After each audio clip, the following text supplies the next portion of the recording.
First Alert Weather Team, only on Dakota News Now.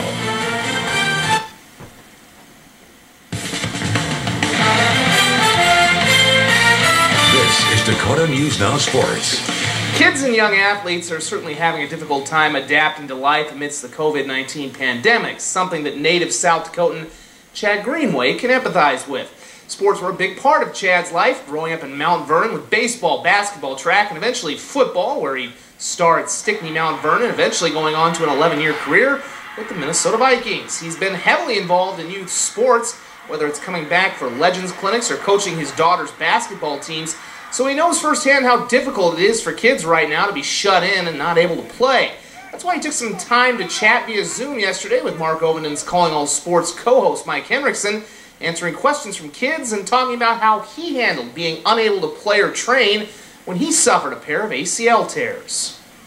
What I was able to do was sharpen myself mentally for the game, right? In both cases, learned my position, learned how to play linebacker in college, really watched everybody else and took all that in that I could take in, information, watch film, watch the great linebackers. How do I want to play? Who do I want to be? You're reliant upon yourself to condition, to keep your skills sharp. So the self-disciplined, motivated kids, they're there for the right reasons, and parents as well, can learn how to push their kids the correct way in a positive environment over this time, are going to come back stronger. Tonight on ESPN, Sioux Falls Stampede alum Jeremy Swayman was one of 3 finalists for the highest honor in college hockey, the Hobie Baker Award. Though it went to UM Duluth's Scott Perunovich, Swayman did win the Mike Richter Award as the top goalie in college hockey.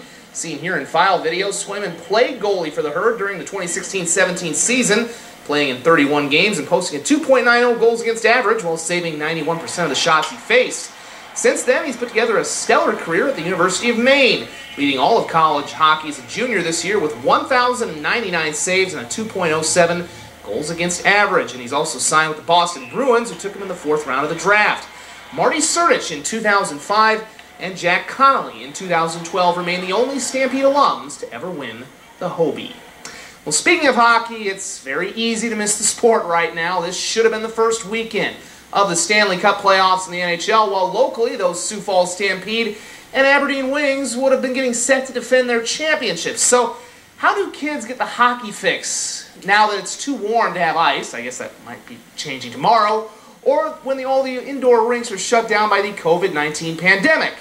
Well, they get creative, as we see in tonight's Home Highlight Challenge, courtesy of Joel Harrington. His 4-year-old son Ben and 6-year-old son Brian get a mat and a tote and a ball, and all of a sudden you got an indoor hockey rink that's even a little slick, too.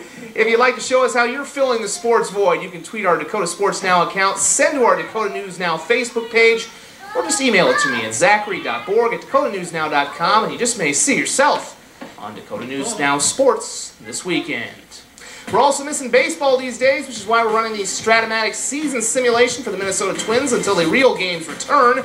Today's simulation had them improving to 6-9 on the year with a 7-5 victory over the White Sox, powered by home runs from Max Kepler, Eddie Rosario, and Byron Buxton. Look forward to having the real thing back someday. That's a look at sports. Sam's back in, we're back in 15 seconds with a final check of your forecast. Hope you're having a great Easter weekend. Be sure to join us Monday morning. We'll explain how the community is coming together to help healthcare workers. Aaron? And after a chance for a little bit of snow on Easter, we are going to see temperatures warm up as we head through the rest of this week.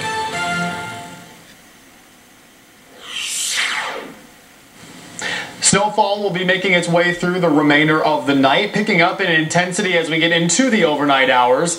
Waking up tomorrow morning, it's going to look a lot different than what it was. It was so warm today, not that way tomorrow. Heavy snow continuing across the morning hours, and as we get into the afternoon, the snow gradually coming to an end.